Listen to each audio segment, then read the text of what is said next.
Looking for a Christmas gift for the Cold War aficionado in your life? Do check out loads of gift ideas, including our wide range of Cold War themed mugs at our store. Just go to coldwarconversations.com/store for more details, or look in your episode notes. Now, back to the episode. We'd allow the advancing Warsaw Pact Third Shock Army pass over us and then engage them with artillery fire with the long-range guns of the Royal Artillery. This is Cold War Conversations. If you're new here, you've come to the right place to listen to first-hand Cold War history accounts. Do make sure you follow us in your podcast app so that you don't miss out on future episodes. I speak with Colin Ferguson, a veteran from the British Army's covert Special OP Troop. The stay-behind Special OP Troop consisted of selected soldiers in six-man patrols whose task was to dig in large underground hides known as mexe shelters along the inner German border. They would then allow the main Soviet forces to pass over them before deploying into two smaller observation posts, OPs, where they would engage the enemy with the long-range guns and rockets of the British Army. Colin covers in detail the selection, training and deployment, as well as how the mexes were constructed. Do check out Colin's podcast, The Unconventional Soldier, which offers first-hand accounts of past conflicts, military history, book and film reviews, plus guests, dits and digression. Now, this podcast wouldn't exist without the generous support of our Patreons. So if you are enjoying the podcast, you can show your support via a small or large monthly donation. Plus, you will get the sought-after Cold War Conversations drinks coaster as a thank you and bask in the warm glow of knowing that you are helping to preserve Cold War history. Hi, my name's Glenn. I'm from New Zealand. I've always been fascinated by Cold War. This podcast just brings it all back to life, and Ian does such a good job of this. Just go to coldwarconversations.com/donate for more information. This episode is dedicated to remembering two members of this Special OP Troop, Lance Bombardier Steve Cummins, who is pictured on the episode cover, and Gunner Miles Amos, who lost their lives in 1989 when their vehicle struck a mine near Londonderry. We thank them for their service. I'm delighted to welcome Colin Ferguson to our Cold War conversation. I was born in Ayrshire in Scotland in the mid-1960s. My mum was a housewife and my dad worked in various factories in different management positions. I had a great childhood, Ian. I wish I could tell you I had a poverty-stricken one that made me join the army, but that certainly wasn't the case. We were lucky. We emigrated to Tasmania when I was 3 on the £10 POM ticket. But unfortunately, we had to return when I was 10 as I was severely allergic to the bite of an ant called a jackjumper. We were down the beach one day and I was playing in the surf and I came out, got bitten by this ant, and I had a severe anaphylactic shock. And my mum had gone to get a picnic, and so we had no transport, and there was one other couple on the beach, and one of these people happened to be a doctor who gave me an injection that saved me in time to get to the hospital. So my mum was rather reluctant to stay in Australia, and we came back to a rather cold, wet and horrible 1970s Scotland. Well, yeah, I mean, some of those creatures in Australia, apologies to my Australian listeners, but they're a bit scary. My kids used to be very fond of a program called the Deadly 40 or the Deadly 60, and it was all, deadly animals, and every week it seemed to be from Australia. Yeah, everything that can kill you seems to be emigrated down under, doesn't it? Yeah. So you returned to the UK. How were you educated? Well, I went through the normal Scottish education system till I was 16, and my parents wanted me to stay on, but to be honest, I didn't have any interest in education. I couldn't wait to leave.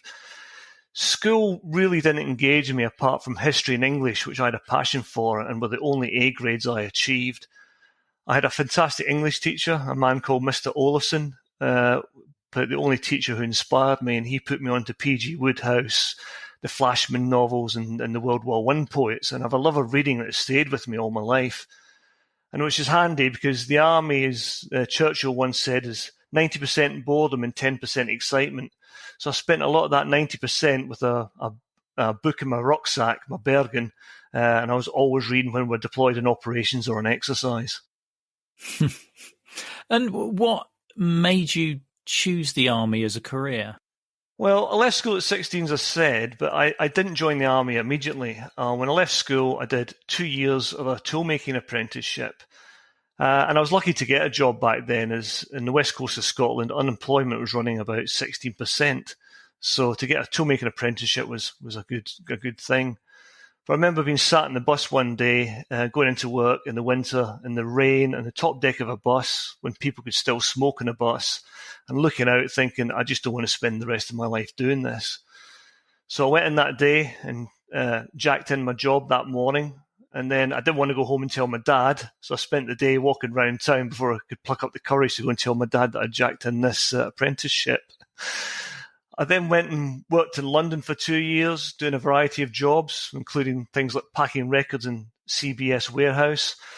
And then I had one of those other light bulb moments where I decided I needed something better in my life and I couldn't just keep aimlessly wandering around like I was doing. And to be fair, I was always obsessed by all things military, like a lot of 70s kids were back then. And, there was always World War II films, commando comics, regular outings to the pictures of my dad to see films like A Bridge Too Far. So I was a bit of an obsessive. So in 1985, I was 20, and I decided to take the plunge and went along to the recruiting office, and I signed up for 6 years in the Royal Artillery. And I chose the Royal Artillery for the one reason, and it was the quickest route into the army. Back then, there was 155,000 in the army, and to think now we're going down to about 72,000, and about 50,000 of them were in Germany. But with the high unemployment rate, recruiting wasn't an issue, so depending on the regiment you wanted, you could wait for months to get a place. So I chose the gunners out of expediency. And what was the basic training like for the artillery? So I had to wait about 6 weeks to get in after all the sort of the prelims and medicals and attending the sort of the Army Selection Centre in Edinburgh, which was about 2 days, and that was just interviews and basic fitness tests. And then once I got through that, I was sent a train warrant for Woolwich, where the Royal Artillery depot was at the time. And I remember we got off the platform, surrounded by guys who looked like me, all a bit nervous and a bit sheepish. And we were met by a very polite bombardier, which is what the artillery calls their corporals. And he was very polite, and he ushered onto the bus very gently, and he drove us we got driven to the barracks. And as soon as we were through the barrack gates, everything changed. This nice, polite bombardier morphed into a shouting lunatic, and everything became very manic. Like all armies all over the world, there was lots of, well, all I can say is bullshit. The polishing of boots, the polishing of brasses. If it was shiny, it got polished. And I remember my uncle was in the RAF, and he did conscription in the 1950s. And he told me about bed blocks, and he also told me about this thing called a bumper, which was a heavy weight on the end of a broomstick that they used to polish floors. They used to wax the floors and use this heavy weight with a bit of blanket to get a real buff on the floor. And he turned around and said to me, but you won't have them anymore. But nevertheless, when we turned up, there it was. This is what you're going to shine the floors with, a big bumper. So nothing had changed much from the 1950s. And the routine followed that of most armies: early morning inspections, fitness training, lessons on all manner of military subjects from camouflage and concealment to NBC training, nuclear, biological, and chemical, weapon handling and first aid. Now, I loved the PT and I loved the weapon handling, and I hated drill, absolutely loathed drill with a passion because I'm not very well coordinated. And I'm 6'2", so my coordination was pretty easy to spot, and I spent a lot of time running around the square with a rifle above my head to help me improve. So that was not much fun for me. But no, going out in the ranges, learning to fire weapons, going exercise, digging in trenches, and doing, sort of soldier in the field, I absolutely loved. I hated being in camp. And I remember at one point, sort of 4 or 5 weeks in, I'd had enough of it. And I phoned my dad up. And I think he got his own back at this point for me quitting my toolmaking apprenticeship, because I said to him, look, Dad, I'm not enjoying this, and I'm thinking of getting out. And he turned around and said to me on the phone, he said, well, where are you going to stay? And I said, I'm coming home. And he goes, well, you're not staying here. It's the army. It was never going to be easy. And he hung up on me. So I've got my dad to think. Tough love. Yeah. Tough love there. And looking back on it, Ian, it's what I needed. Yeah. And I did, I always just take the mickey out of my dad that he made me do 22 years in the army. So basic training lasted about 12 weeks. And at the end of that, you went into what's called Phase 2 training. And for the Royal Artillery, you're either trained as a signaller or you're trained in gunnery on the 105 light gun, or you went on a driving course.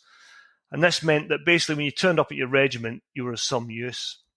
And I was trained as a signaller. And once all that was done, you had the passing out parade to which your family was invited.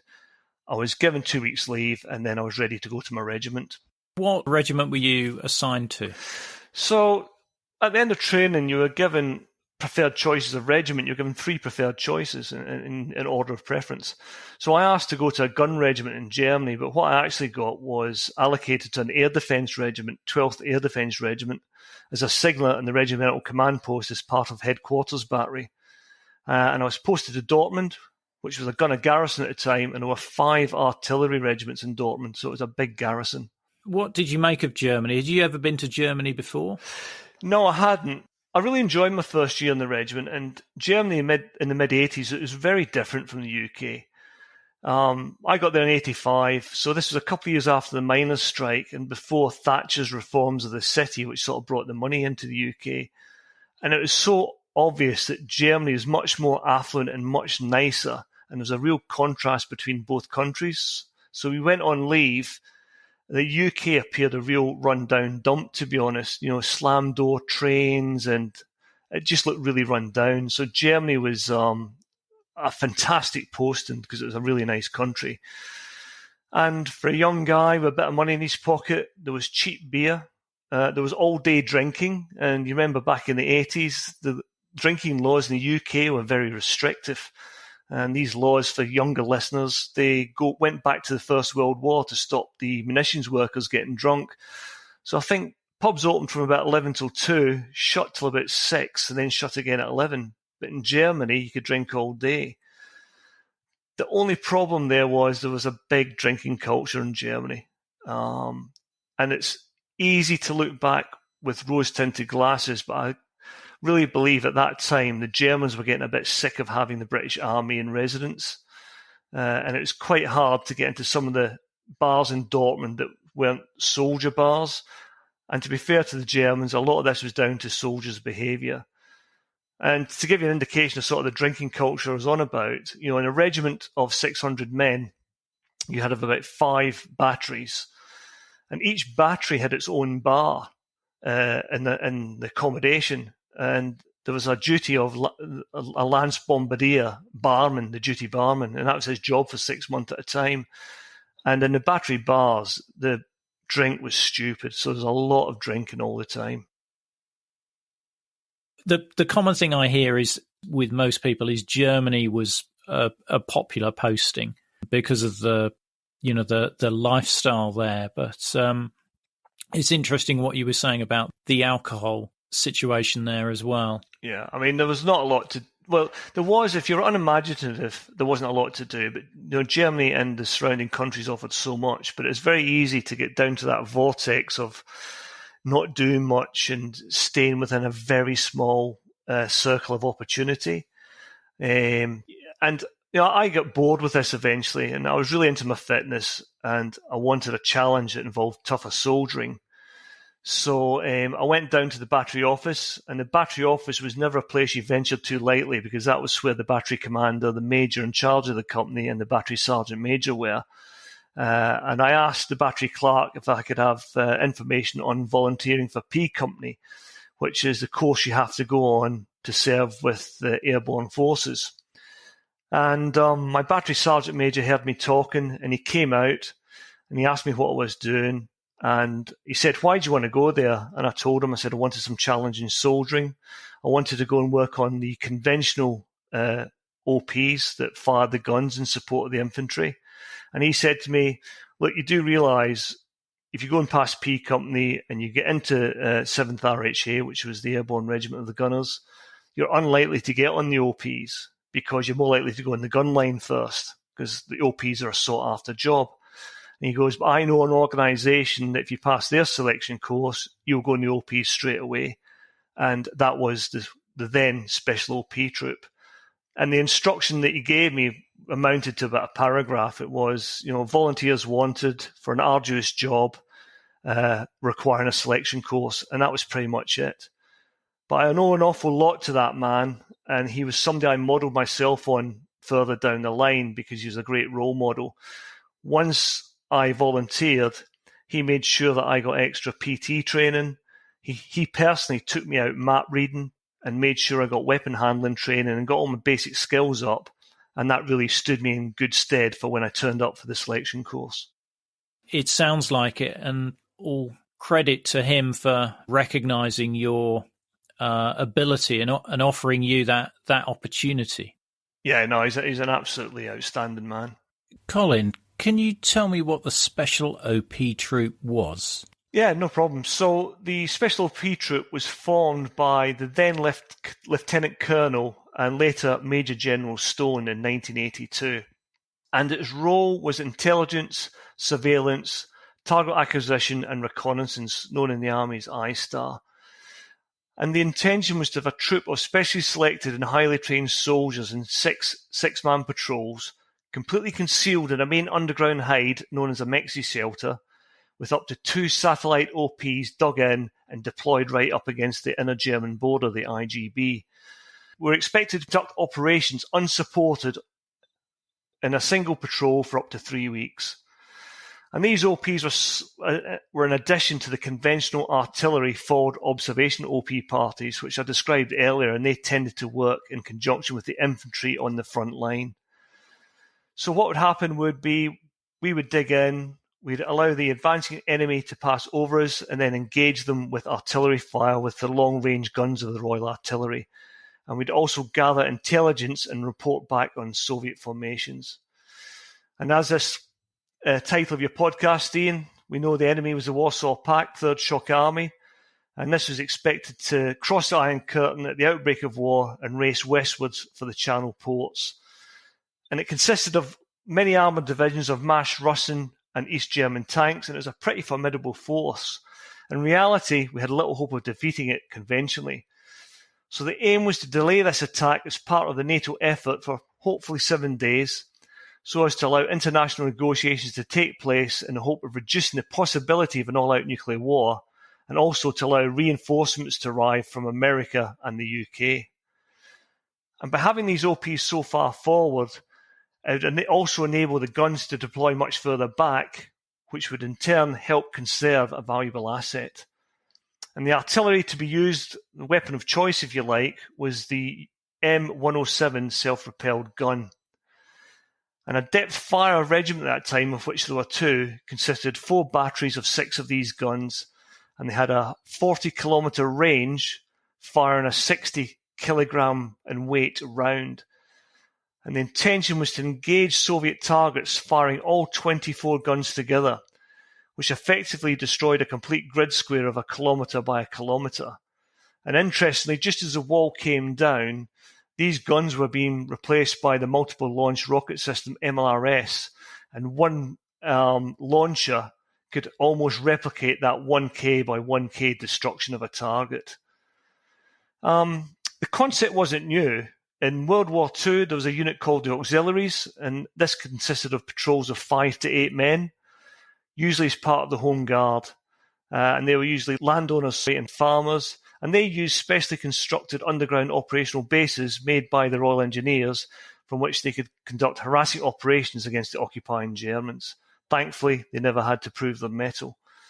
And then in the early 60s, you had the Special Recce Squadron of the Armoured Corps, which operated a similar concept as the Special OP troop, and they were in formation from 62 to 64, so they didn't last too long. And finally, readers, we're on a podcast, listeners might have heard of the role of 2-1 and 2-3 SES, the Corps Patrol Unit at this time. And they also operate out of mexe shelters, but they had a very different concept of ops, and they usually had their mexe shelters dug in quite far forward on a wood line. And I'll describe how we operate later on, but it's considerably different to 2.1 and 2.3 SAS. I really appreciate that. And one of the things that, well, one of the many reasons I wanted to have you on the podcast is I'd never heard of this unit before, and was fascinated by, you know, how it deployed and how it operated, which we'll go on to in a moment. But can you take me through that selection process? Yes, we're going back to what we said earlier on. There was very little information, and when I came back to the accommodation that night, and I said to some of the lads, "I'm going on the Special OP Troop course. Has anybody heard about it?" And there was much sucking in of teeth, and you don't want to go there. Nobody passes that. You know, it's 3 years since the last person had got in, and you know, it's like the SAS. So of course, that being the person I am, that just made me more interested and determined. So when I turned up, the course consisted of an initial 7 to 10 day selection. And they deliberately kept that 7 to 10 days vague, as you didn't know how long you'd be on the selection process for. And if you passed that initial 7 to 10 day selection, it was followed by an 18-week course. Again, this was pass or fail. And they normally ran 2 to 3 selection courses a year in order to get enough candidates for the main training course. And the course came about by General Stone and the people setting up the troop. They visited a variety of units from the commando and airborne brigades. And also the initial instructors that set up the course were from 2.2 SAS and those commando and airborne brigades. So we're very much influenced by special forces and our airborne and commando brethren. And from inception in 1982 to 1990, our chief instructor on the course was from the parachute regiment, and he was seconded to us. And then we're very fortunate in that from 1990 to the early 2000s, the chief instructor was actually a warrant officer from 2.2 SAS. And we only lost that attachment because of the war on terror and the sheer pace of operations that Hereford were going through that meant they couldn't supply somebody to help us out.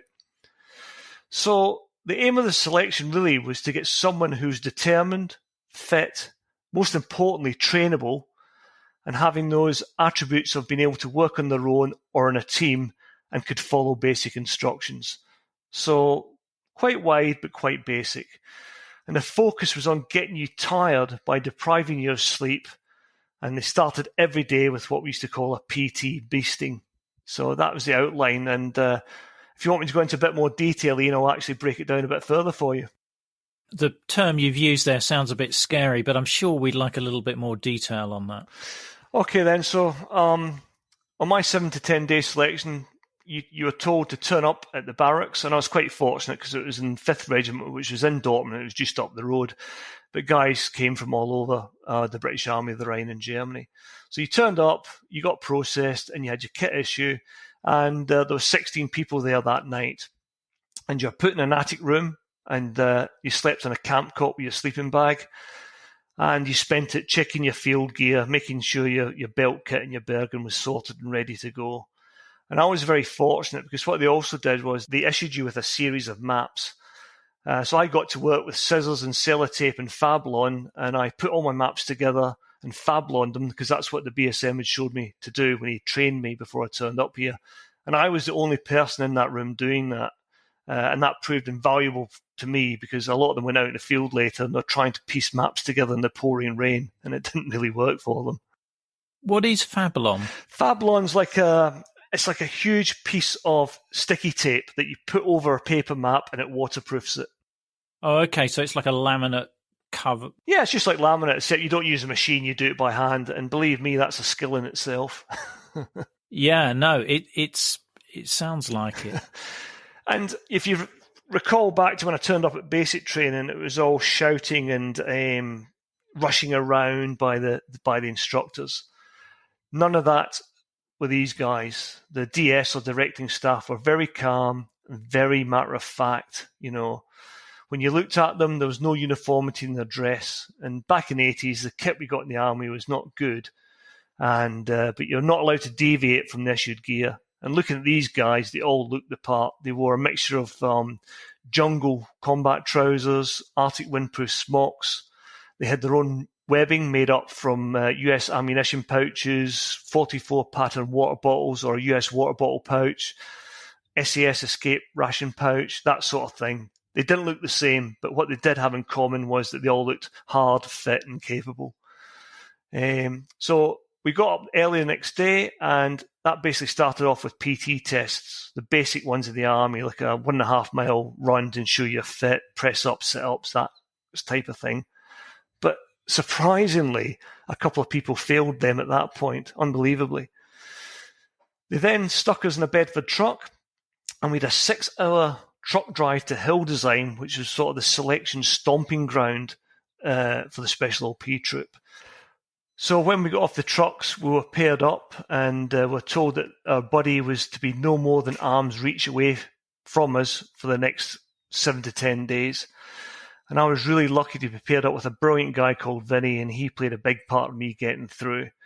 But they were quite twisted at, and halfway through you ended up doing a thing called milling, which is just basically boxing, and you had to stand toe to toe and punch 7 bales out of each other. So that was a nice trick they played on you. But all this was done from a tactical harbour area, so you're fully tactical at all times. And you did as a PT every morning to get you tired, and you had to carry out various tasks, things like memory observation exercises, weapon handling and navigation tests. You're also given a confined spaces test to see that you could cope with being underground in an OP. But you knew this unit was different because they also taught you things. For example, you weren't allowed to go into your sleeping bag for the couple of hours you might have off and zip it up and get to sleep.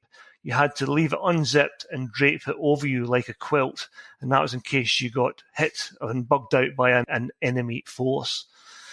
And on the last night, we were hit and we were bugged out, and we went to an emergency rendezvous point, an ERV, and you were met and briefed by the directing staff.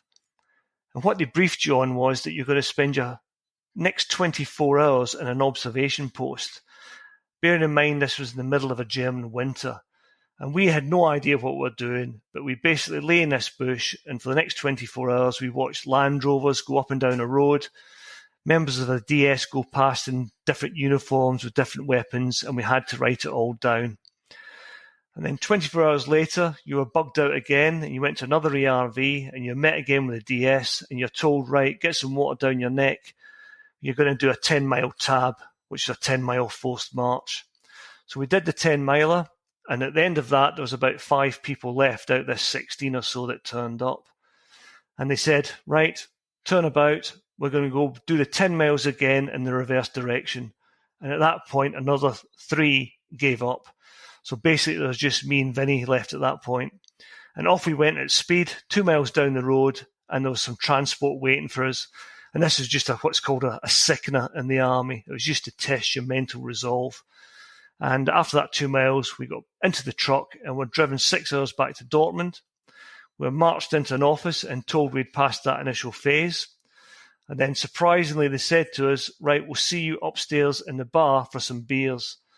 So I stood in the bar with blistered feet, a chafed back from my webbing and Bergen rubbing on it. My fingers and lips split from the cold. I was absolutely shattered.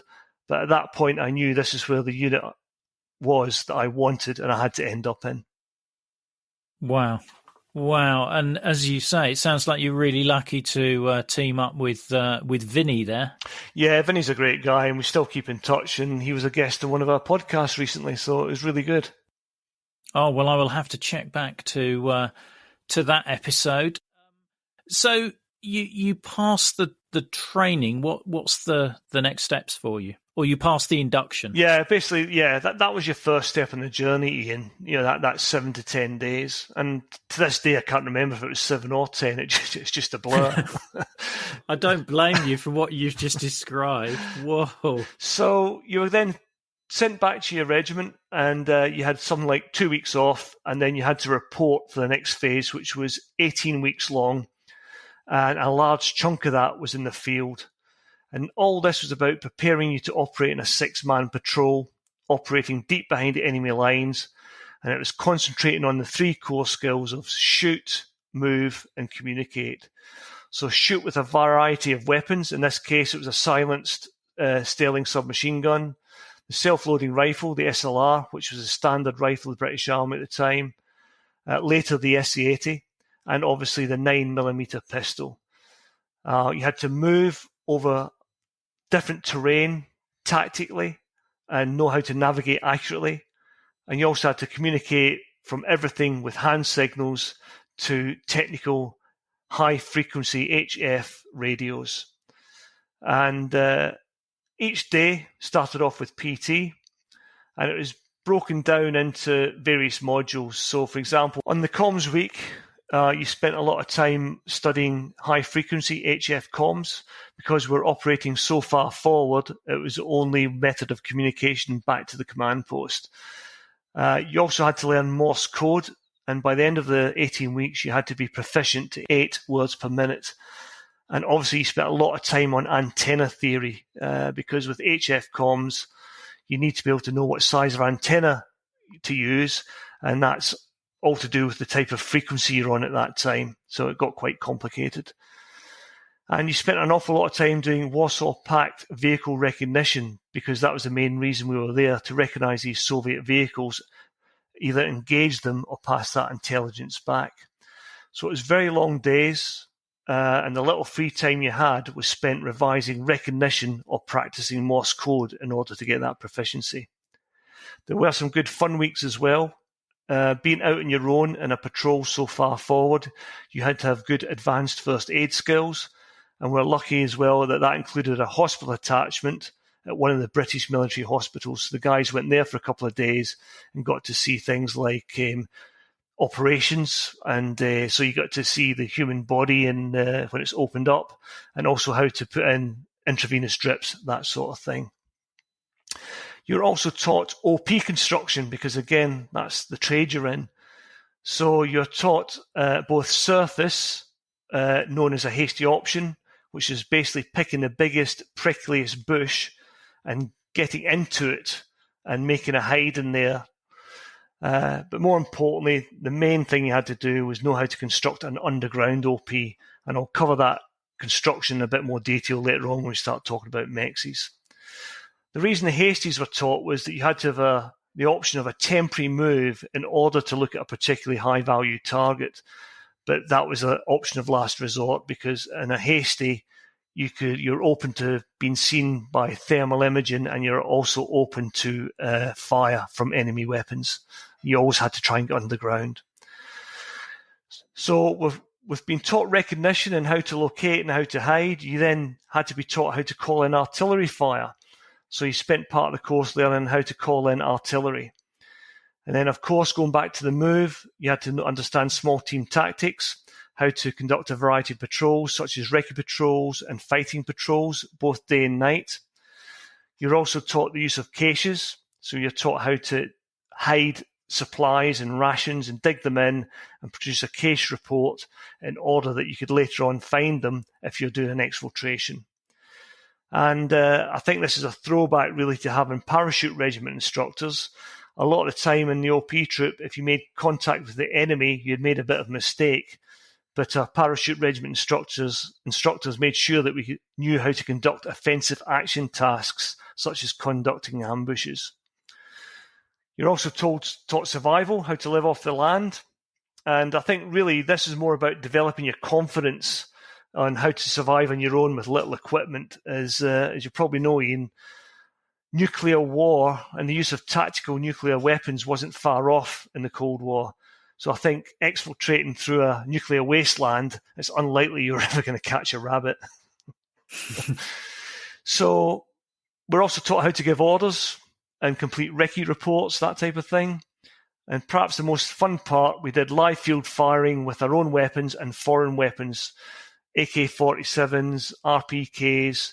And again, this is all practical stuff, because if you lost your weapon or you ran out of ammunition, your chances were you might be able to pick up a Soviet weapon and use that. And we had some fantastic time on days and nights spent on the ranges, hours and hours, practicing contact drills, casualty evacuation, and how to break out of OPs aggressively. And of course, to keep you on their toes, at 1 week, they put a week in where there was more physical tests, which were again pass or fail. And the majority of this was conducted in the field. And a lot of the exercises involved carrying heavy loads over long distances. For example, at the end of the comms week, you went out and did 3 days signals exercise, and it was an exercise called radial walk. And that did exactly what it said on the tin. We spent about 3 days tabbing from checkpoint to checkpoint with a heavy burden on our backs, doing signals tests, setting up antennas, and doing long-range communications. And then finally, you put all this together, and you had a 2-week final exercise where you dug in a mexe and you conducted operations as if you were a patrol operating out a mexe.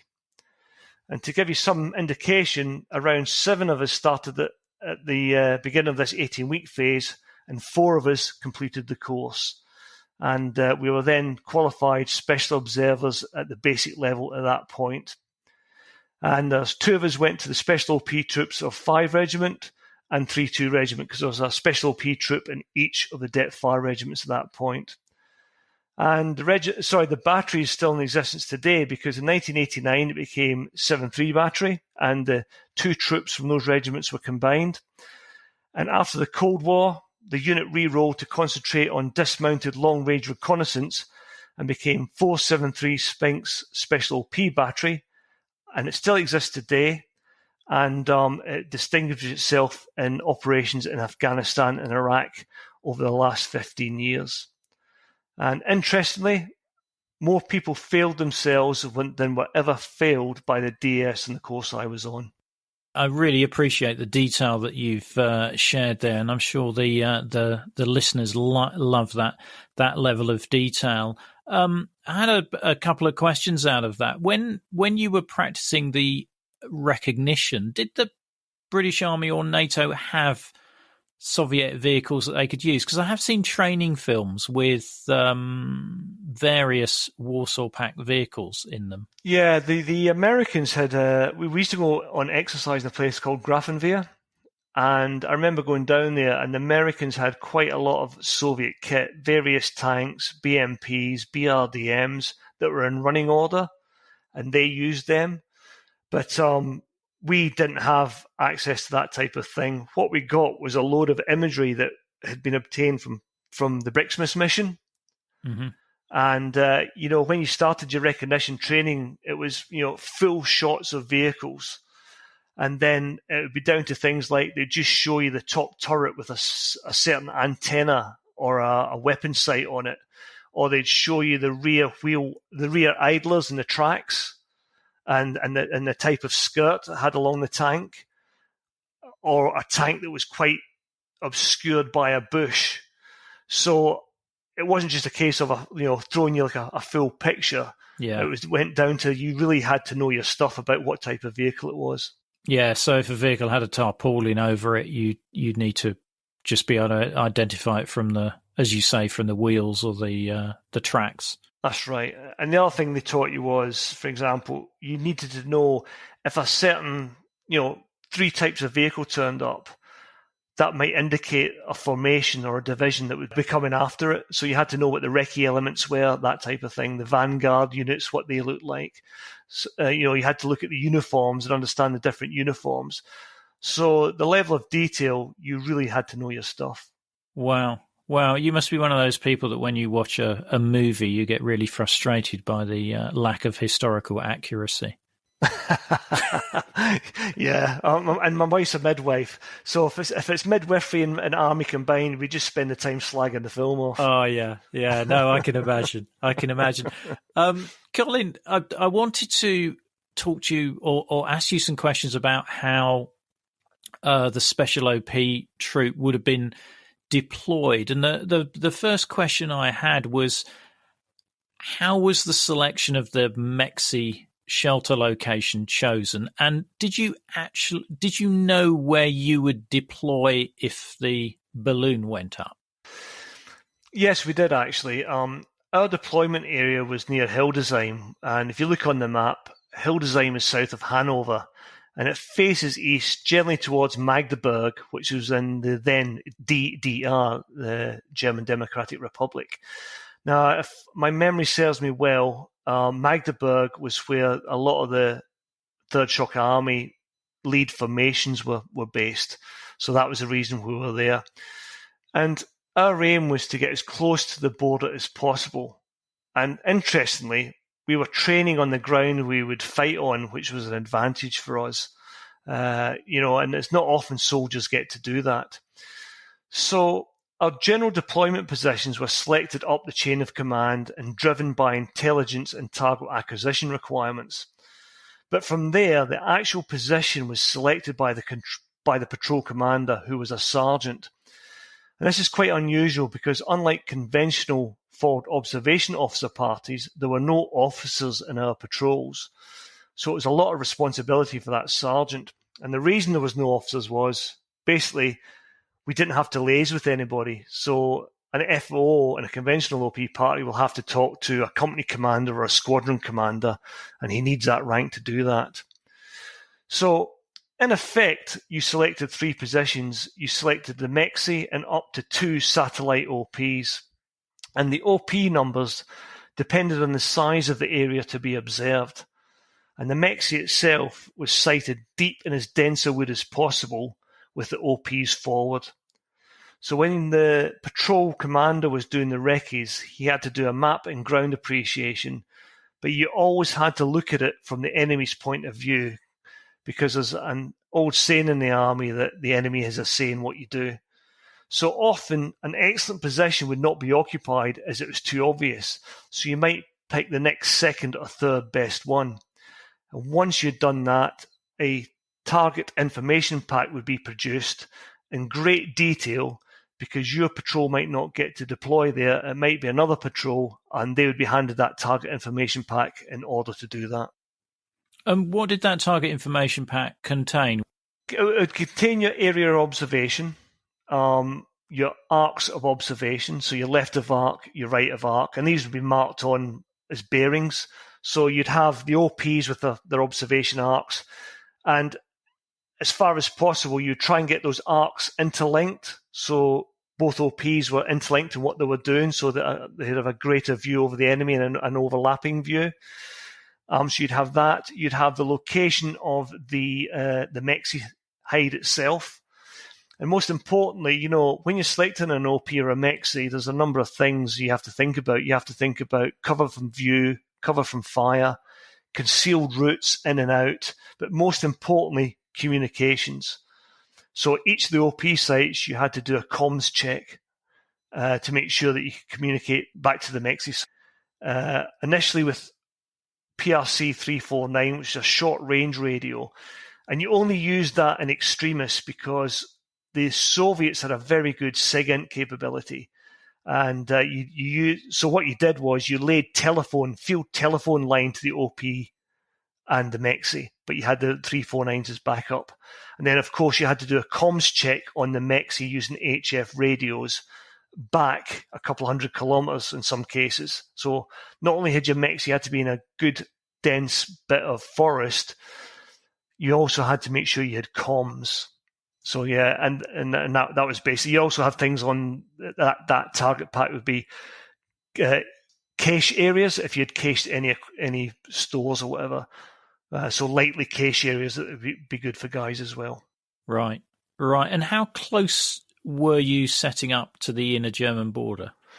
It varied really. I mean, you could be a couple of 100 meters away to 500-600 meters, but it was that close. You tried to get as close as possible.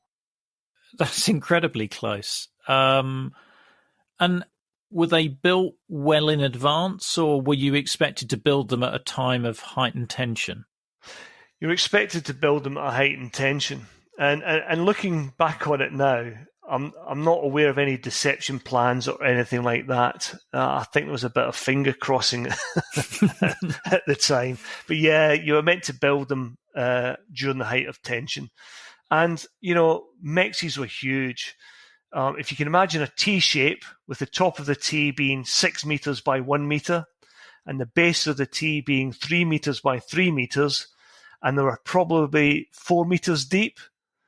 So they were big constructions, and OPs were generally like a trench. They were about 3 meters long and deep enough to sit up in, with decent compacted overhead cover to protect against artillery fire. And they were very cramped, and observation was from a small hole big enough to allow optics to see through, and you'd have a little bit of camouflage face veil over the front to stop the reflection on the optics.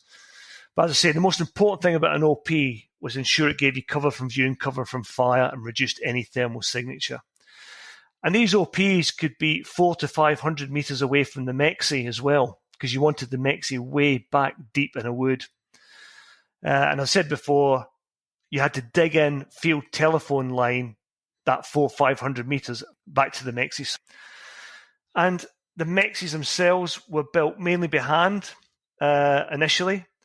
Later on, we were lucky enough that somebody noticed somehow that there was a small digger that initially, where they found this, it was used for digging rich people's basements in London. So this small digger could get through narrow Georgian houses' doors and into the house in order that they could dig into basements. And that's how we sourced that. But the last meter was always dug by hand, as the digger couldn't reach. And the OPs were always dug by hand because you couldn't have a digger that far forward because you'd compromise yourself. And looking back on it now, it's amazing. Health and safety didn't exist. We had no training. You just got on and you dug it at night. You know, you dug it 24/7. I remember sides collapsing in on people and people getting covered in spoil. We used silums, little glow sticks at the bottom to help us dig and keep our light signature down. And once you dug the hole, you inserted a steel frame structure. And back in the early days, you wrapped a tough material around it called FRM, which I can't remember what it stands for. But then you had to wrap that round like a birthday present, and you wired it into place on the metal structure. Eventually, we got a bit of bespoke kit called an elephant cover, and that made life a lot easier. And once that elephant cover or the FRM was in place, you could backfill the mexe with earth. And once you had all this FRM or the elephant cover in and you went inside the mexe, it appeared huge. But once people started backfilling it, you had the sides bulging in. And then once you got all the stores and equipment in, like water, rations, radio batteries, all the Bergens, it was very, very cramped. How long did it take to build one of these? Well, once you deployed, a patrol of 6 could construct a mexe working 24/7 with maybe a couple of hours snatch sleep and rotation in 2 to 3 days, depending on the ground. But as I say, that was working round the clock. And that was from shovel first, striking the earth, to throwing the last bit of camouflage on it. We were also issued lots of plastic explosive PE4, which we could use to blow up rocks. We didn't use it much, but PE4 makes great fuel for cooking on as it burns with a great intensity. So if we weren't blowing things up with it, we were getting bruise on with it. I think blowing up rocks wasn't exactly going to aid your concealment of what you were doing. Yeah, exactly. And that's why I'm always amazed that we were issued with it. I would like to think that they did have a decent deception plan where we would maybe deploy in amongst a battalion, and the noise of the battalion in a defensive position and moving round would hide what we are doing.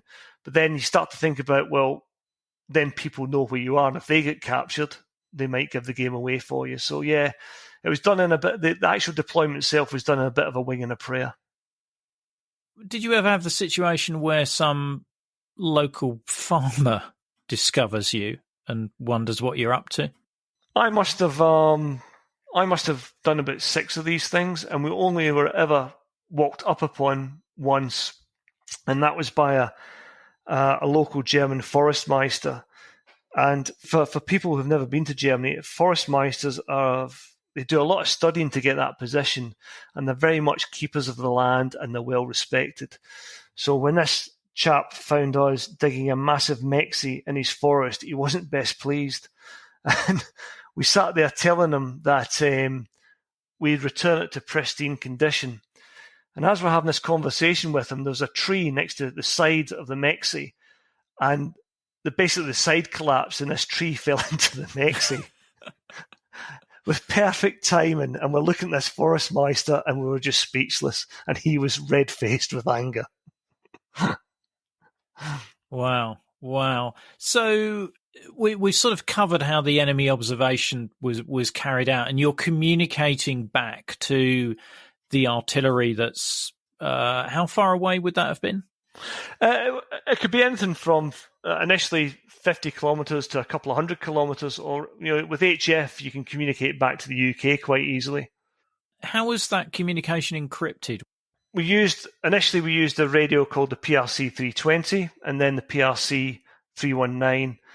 And the benefit of 319 was that you could remote the antenna 50 metres away from the mexe.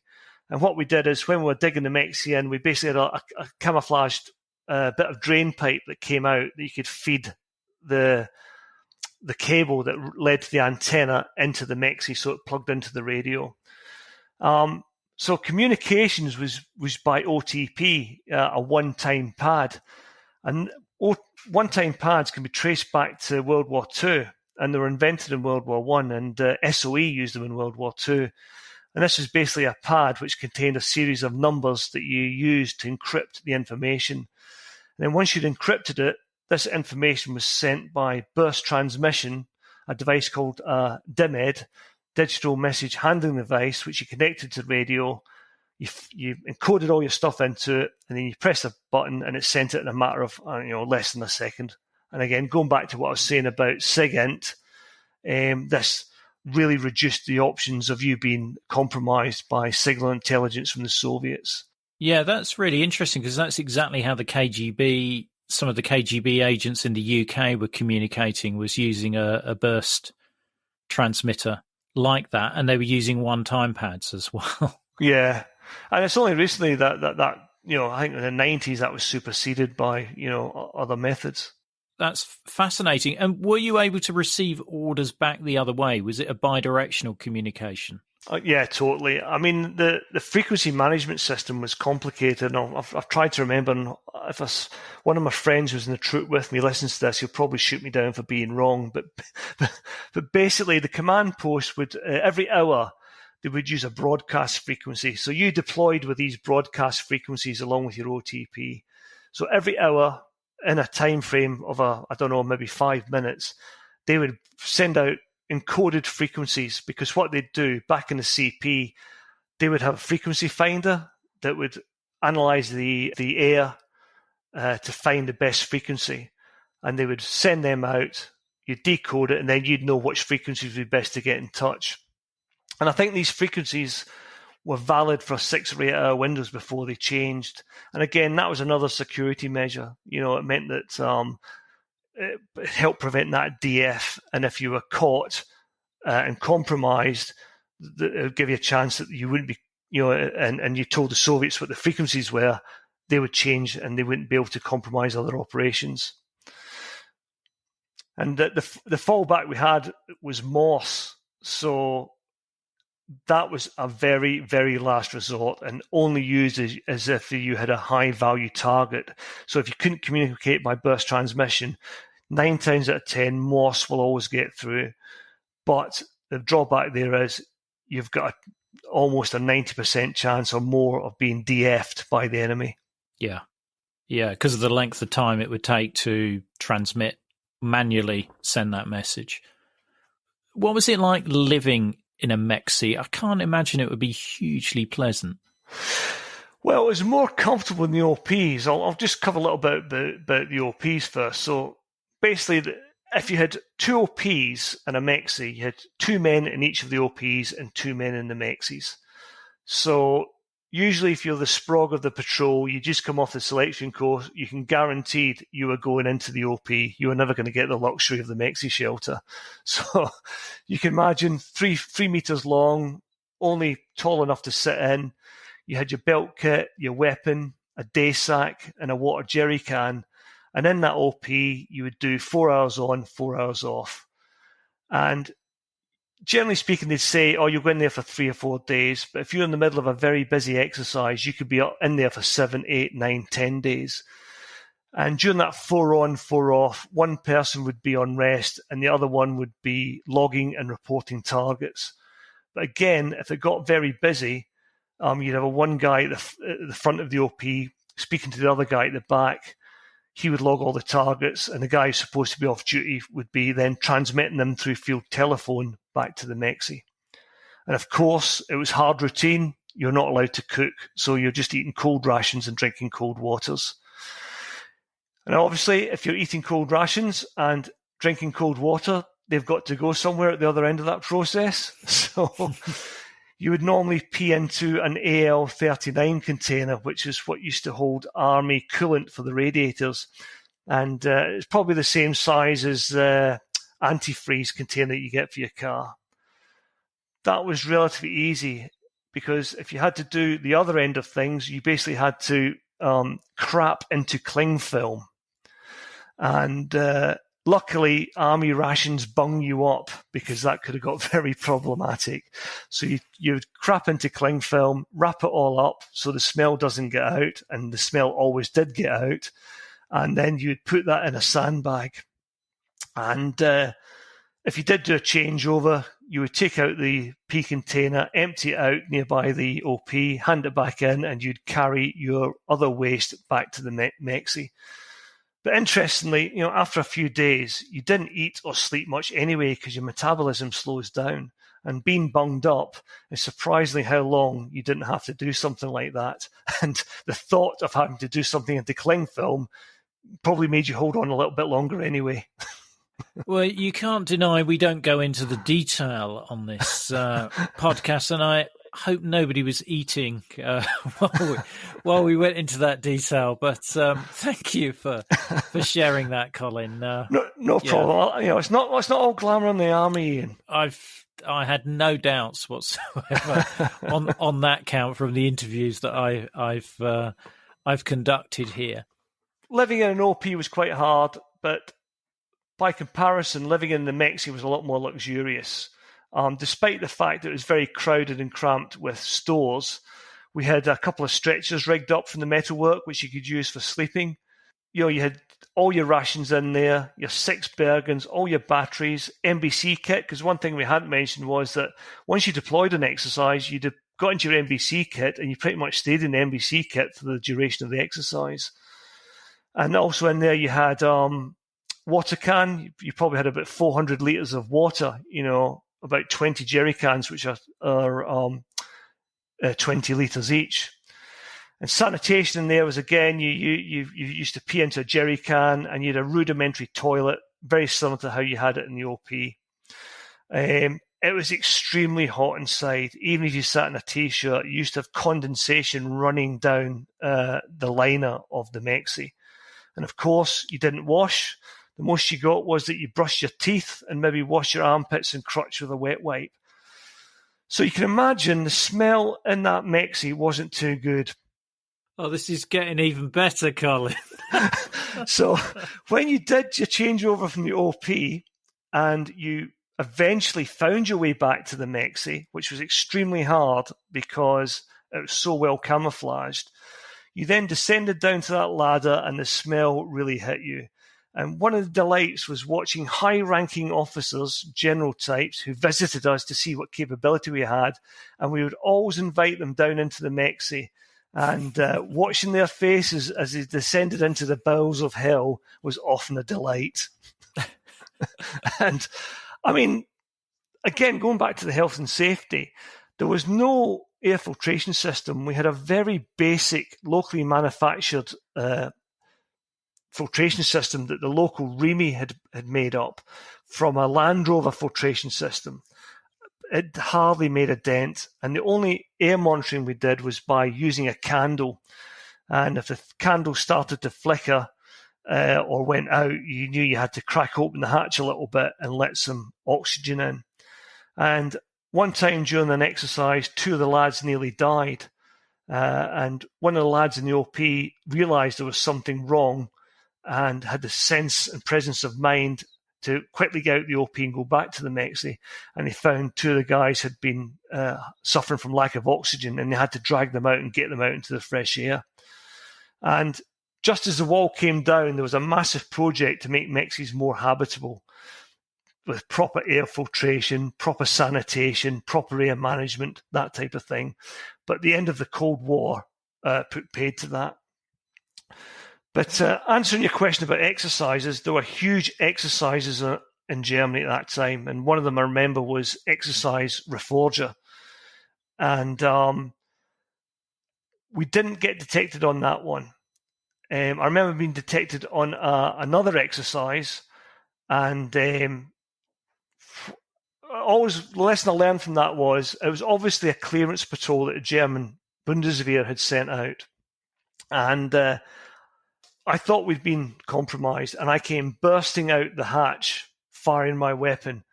And this poor German conscript fell on his backside, threw his weapon in the air, and went white as we conducted our withdrawal fire manoeuvring back from him. And I realised that that young lad hadn't detected us.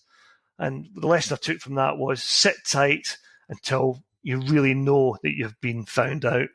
Yeah, and what were your instructions if you were detected? What were you supposed to do? Well, it's more than likely the OP would be compromised. And if the OP was compromised, it was a matter of minutes before they found the mexe, because all they had to do was follow the field telephone line back to the mexe.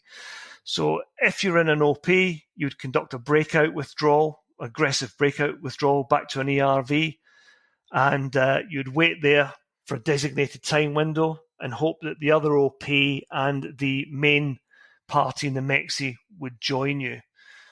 And it wasn't, in that case, it wasn't seen as an escape back to your own lines. It was seen as a continuation patrol.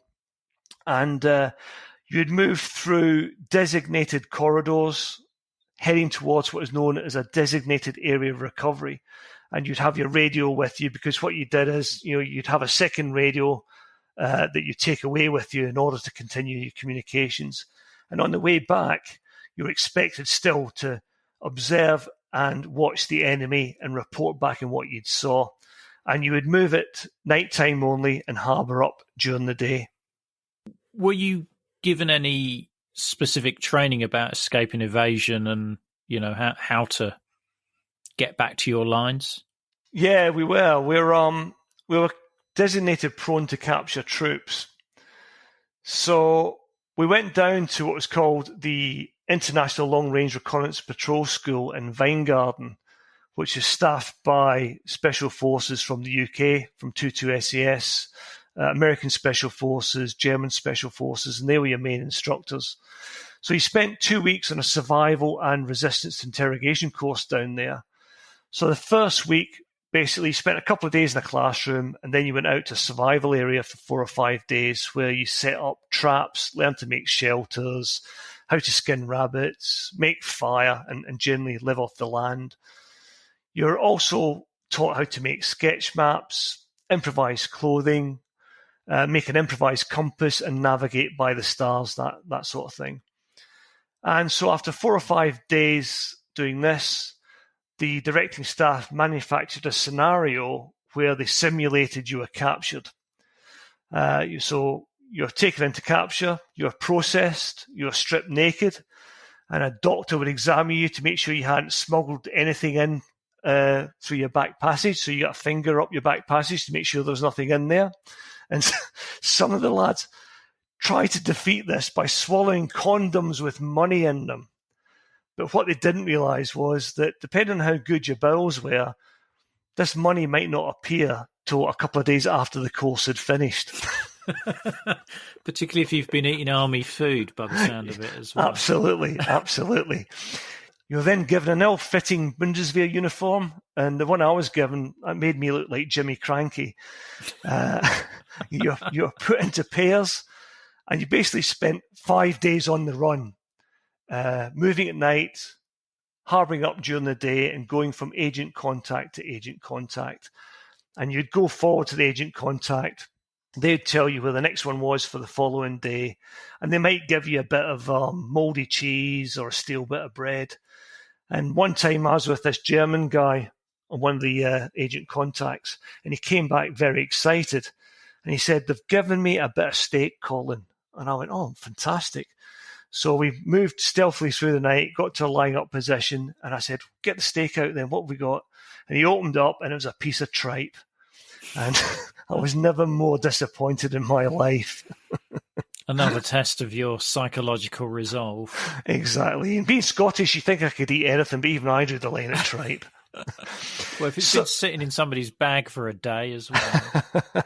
So it was quite easy to get caught because you had a hunter force out who are very, very determined to get a hold of you. And you're on a sketch map and you had to navigate by obvious features like, hand railing, power lines, roads, that sort of thing. So it was very easy to get caught. And if you did get caught, you underwent some unpleasantness before taken back about 5 kilometers where you were found, and you had to start again. So towards the end of being on the run, you were then captured, and you had to undergo 24 hours practical resistance to interrogation training. And 24 hours was picked because that was the time estimated that any information you had would have been of use. So basically, you were made to feel very uncomfortable and subject to a number of interviews without coffee. And you were limited to the big 4 at that time, which was basically all you could say was name, rank, number, date of birth, or I cannot answer that question, sir. Wow. I love that turn of phrase, an interview without coffee. I think we'll read between the lines on that one. Yeah, I think you could. Post-Gulf War, that changed to the Big 6 because they realised that on your dog tags you had your date of birth and your religion on it. So they changed it to the Big 6. And I believe since then it's changed again, but I'm not up to speed on that. And one of the less nice parts about being in a Special OP troop was that once you get promoted to Sergeant Patrol Commander, you then had to repeat the process again. And you had to go on the Army Combat Survival Instructor course at Hereford, run by 22 SES. And you can guarantee, but the second time of going on this sort of thing, the novelty factor had well worn off. Yeah, no, I can imagine that. Once you're in this unit, or even when you're applying for this unit, you're under no illusion as to the likelihood of your chances of survival, are you? Yeah, I think you're absolutely right then. We knew the odds weren't good, and we knew that if the Soviets had invaded, most of us would have been killed or captured. But we were highly trained and highly motivated and very confident in our abilities, and we knew that we'd give a good account of ourselves. We were young. Soldiering's a young person's game, and part of that reason it's a young person's game is because young people believe they're indestructible. Did you think that World War III was going to happen at some point, or did you believe that the Russians would never be so crazy enough to cross that border? I think anybody that lived through the Cold War thought it had a good chance of happening. I mean, you think back to the 80s when you had things like all the adverts that came on telly, the government films about how to prepare for war. And then they had that leaflet come through the door that basically said you could make a nuclear shelter out of a mattress and a sideboard. Yeah. And you could, and to be fair to my little thing earlier on, Ian, they did say take a big container for urine into that homemade nuclear shelter. Yeah. So I do believe we thought it could happen. And you look at the huge exercises they ran, Lionheart, Reforger, huge amount of money spent getting, in real time, American and British soldiers in as reinforcements. So, yeah, I think we did believe it could happen. Yeah, no, I mean, I completely agree with you. Living through that period, there was a genuine fear that it was going to happen, either by accident or by a deliberate action. But one of the things I was going to ask you is, you mentioned bricksmiths earlier, and some of the impressions I get from speaking to people who served in bricksmiths was the reality that they were seeing on the ground in East Germany was not the most efficient army that they were looking at there, because it was conscript. There were lots of different nations in the Soviet army, so there were communication problems with language. Did you get that impression being in the British army, or was it, I guess they wanted to keep you at a high level of readiness and awareness, so wanted you to think that this was going to be, elite troops coming over the border? No, I think they were quite realistic in what they painted, because not only were we doing our own recognition, we went down to the LERP school and you had to do a 2-week advanced recognition course. And again, that was very, very intense. And when you were down there, I believe they had an instructor who had done time at Brixmas down there too. And we were under no illusion about the poor quality of some of the conscript armies and the capabilities. But I think it was Stalin once said, quantity has a quality all of its own. So, yeah, they didn't have to be that good if they were in the masses they were.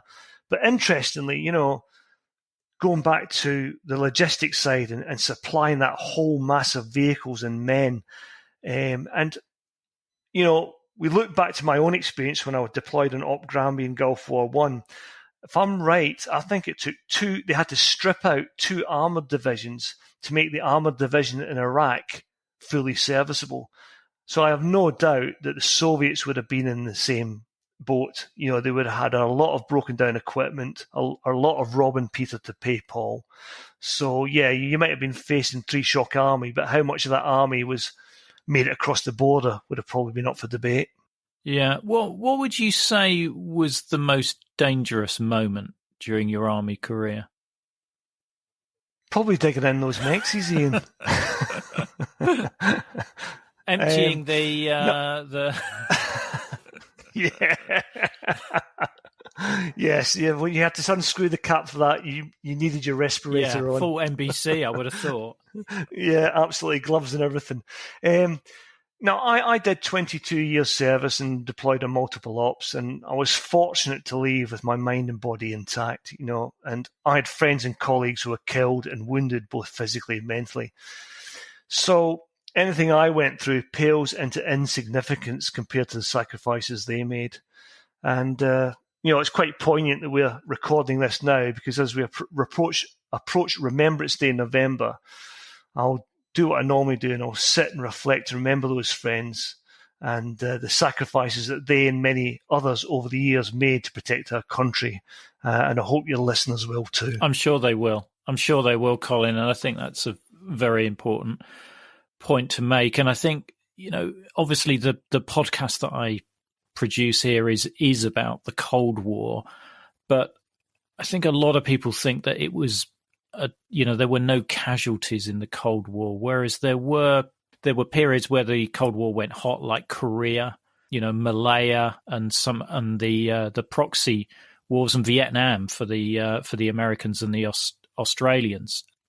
But lots of people were also killed in training accidents as well. So it wasn't a casualty-less period by any means. But you're absolutely right about remembering the sacrifices that our troops and our fellow allies troops have made down the years to keep us in the way of life that we're used to. Yeah, absolutely. Colin, I wanted to ask you about Unconventional Soldier, your podcast. Can you tell us what it's about so that our listeners can be enticed to sign up? Oh, thank you, Ian. So very similar to your podcast in that I realised that the story of the Special OP troop would die out unless it was recorded. So my friend Kev and I decided to start a podcast on the experiences of the OP troop and to capture that story through the veterans who served in its ranks. So we start off with a chronological history from 1982 through to the present day and the battery's incarnation as 473 Sphinx Special OP Battery. We've got some great episodes on there because, for example, we don't just cover the Special OP troop. One of our instructors was a guy called Jimmy Moram, who fought with 3 Para in Longdon. And we've got a great 2-parter with him about that and the lessons he learned on that and how he applied them to training us. So it's quite a mixed bag. We're on all different types of social media. If you just look for the Unconventional Soldier on Instagram, Twitter, and if you Google Unconventional Soldier podcast, it'll come up as well. So thank you for giving us the opportunity to give a shout out to that, Ian. Well, no, that's no problem at all. It definitely gets the Cold War Conversation seal of approval. So do check out the Unconventional Soldier podcast. It's well worth a listen, and we'll provide you with more detail than we can provide in this episode here. So hopefully it'll whet your appetite. There's further information such as photos and videos in our episode notes, which will show as a link in your podcast app. Now, this show wouldn't exist without our generous Patreons, so I want to thank one and all of them for their support. You can very easily become a Patreon by going to coldwarconversations.com/donate. And you can also join our Facebook group where listeners just like you continue the Cold War conversation. Thanks very much for listening. It is really appreciated. Goodbye.